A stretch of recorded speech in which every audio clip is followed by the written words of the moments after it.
Divorce lawyers of Reddit. What's the most outrageous reason someone filed for divorce? Was a loud chewer at the dinner table. He developed a complex and literally needed out as he couldn't bear to eat with her. This sounds like a Seinfeld B-plot. She's an audible masticator. George. I can't handle it. I've been taking her for soft food, soup, noodles. Once I told her this breakfast place had the best oatmeal in town just so she wouldn't order the French toast. In his defense, if you hate certain sounds, they can quite literally drive you to insanity. I wonder if they ever ate together before tying the knot though. It seems like a strange thing to discover after getting married. That doesn't sound outrageous at all. I have a roommate who grunts and slurps and smacks his way through dinner, and every time I eat with him I fantasize about methods of getting away with murdering him. Surely divorce is healthier than murder? Misophonia. Taught the parakeet certain cuss words for his wife. Ha ha ha. The parrot lives with the man now. I thought about going towards family law. And then I realized I'm gonna have to deal with things such as, who's gonna get the parrot and grandma's vase? Nope. Now you see that technically falls under bird law. I worked for a law office where the owner would talk about the man who sued for divorce because his wife would no longer allow him to use a loaded gun as a marital aid. She had apparently agreed to it at some point, and was fine with the gun as long as it was empty. But that just wasn't good enough for him. ETA, since some folks need it spelled out. By marital aid, I mean a dildo. He wanted to stick a loaded gun in her vagina as part of their sex routine. She was down for it as long as the gun was empty. But that wasn't good enough, and he thought this was reasonable grounds for divorce. Also, I wasn't trying to be pretentious by saying marital aid. I just really didn't want to have to type out that he wanted to use a loaded gun as a dildo. But I guess nobody's leaving this thread happy today. Frick. Flushed face. Yeah, that's fucking terrifying. Come on man. You're acting like you don't like to shove a freshly fired AR-15's barrel into the back of your butthole. The deep fried frick did I just read? I try not to kink shame, but that is just wrong. Kinks are one thing. Threatening the health, safety and life of another human being to get your rocks off is a whole other thing. My client was the outrageous one. So my heart went out to his poor wife. He had OCD, which manifested primarily financially. So he made their lives a penny-pinching hell. Examples: he was obsessed with avoiding unnecessary driving wear and tear on the car. Gas expenses. So he cut the whole family's hair at home and never let them eat at a restaurant or go to the movies. Weirdest of all, he kept one toilet paper roll on him at all times, and you had to get one square from him before you could go to the bathroom. He never gave more than one square. Wife finally got fed up and left him when 1. He gave her bangs during an in-home haircut, and 2. Their daughter was so traumatized by the toilet paper thing they couldn't potty train her. Also, he hated paying his divorce lawyer bill. He was also an old-fashioned mega-Catholic who considered divorce a deadly sin. He viewed my whole job as an unnecessary and sinful expense. Holy shiz, 1 square, 1 fucking square. Does he shiz rabbit pellets? That guy is a monster. Yeah, that got me. 2. If I was the wife, I'd start wiping myself with his shirts or something. He doesn't like it? Well, give me some fucking toilet paper. Then, at what point does someone go from mentally ill to just a bad person? I get the financial OCD as a legit mental illness. But not wanting to pay for something because it's sinful crosses the line into piece of shiz territory. Why not both? If I've learned one thing, it's that being mentally ill can make you a terrible person. It may be less within your control than other people, but it won't change the fact that your actions can still make other people miserable. Lord have mercy. I'd like to know how that poor woman got duped into marrying him in the first place. She got 2 squares when they were dating. My dad was a divorce lawyer. He had a client who wanted to divorce her husband for 2 reasons. 1. He did not have enough hair on his chest. 2. He did not drive fast enough. Keep in mind this was in the 70s when chest hair was a bit more important. Shiz yeah, it would have been embarrassing to show up late at a pool party and your man not having a decent chest bush. A luscious mane of hair from my chest pubes down to my bald fro. She was mad she didn't marry Burt Reynolds. Wasn't the reason but did happen during the course of the divorce. Neither side would follow the court orders. When they had to go back to court they were fighting over a pistol and the man's grandmother's bowls. I assumed for weeks that these bowls were some sort of heirloom or expensive china. When they finally brought the bowls in to swap they were fucking Tupperware. I dropped into court to visit a family friend who was a judge and had quite a treat. A wealthy area farmer and his wife were in court that day fighting about possessions, assets. The judge had had enough.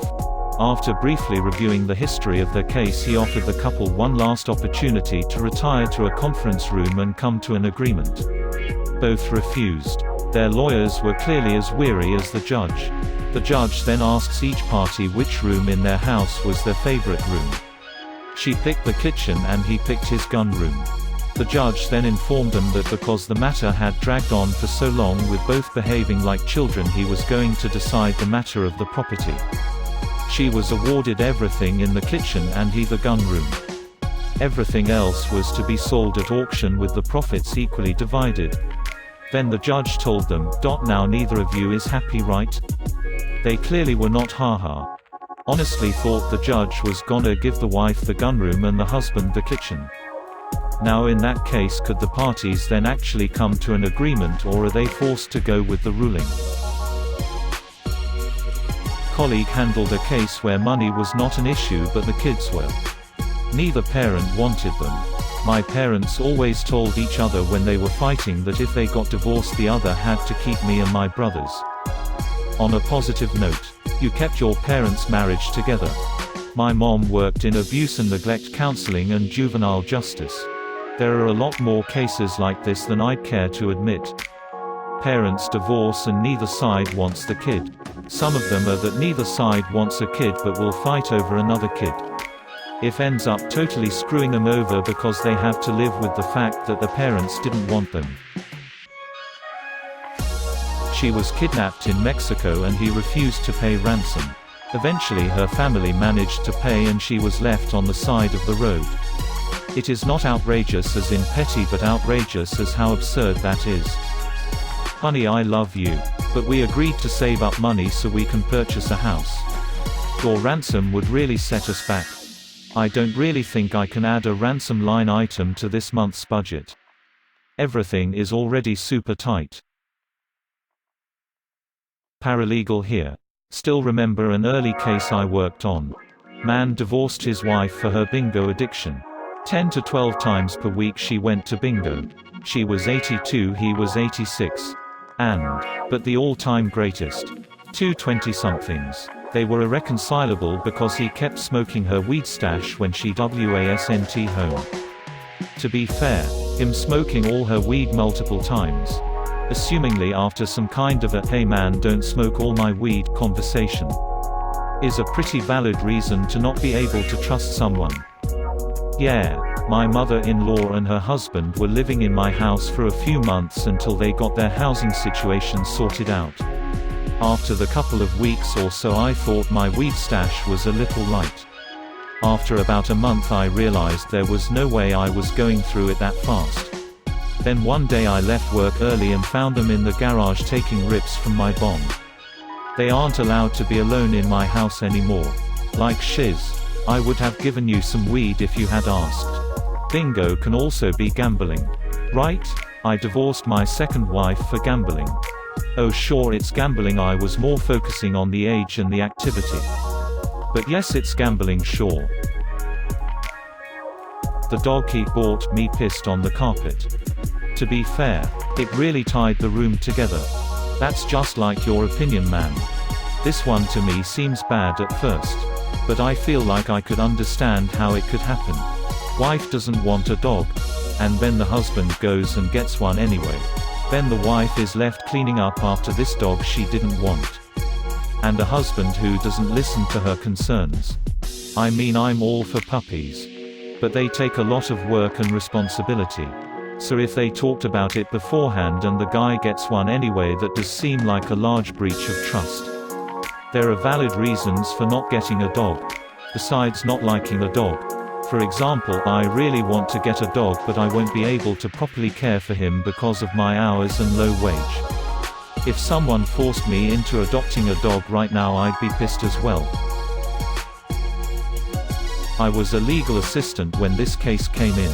But this lady divorced her husband of 2 months because he got her an iPad case for her birthday instead of the expensive jewelry she wanted.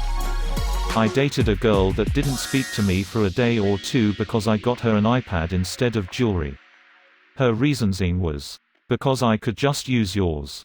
And, I am glad that relationship is over.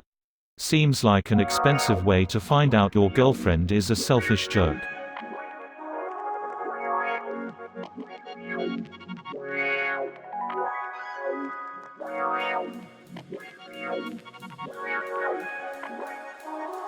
He had an argument with the new in-laws during the wedding and moved out at around 5 AM during the first night. Marriage speedrun. Your princess is in another castle. Knew a couple who were married for only a few hours. Bride's side of the family was being disrespectful to the groom's side at the reception. He brought this up on the way to the hotel after the reception, which caused a heated argument. Bride calls up her family, who arrive to the hotel and start a fight with the groom in the lobby. Groom called his side of the family as well. Hotel lobby turned into a screaming match field and they separated there and then. It was such an extravagant wedding. What a waste. What kind of fight causes that? The kind of fight that makes you realize what you're tying yourself to if you hang around. The guy who left could have been nuts. But some families are insane. He could have just seen true colors and saved himself a lot of heartache.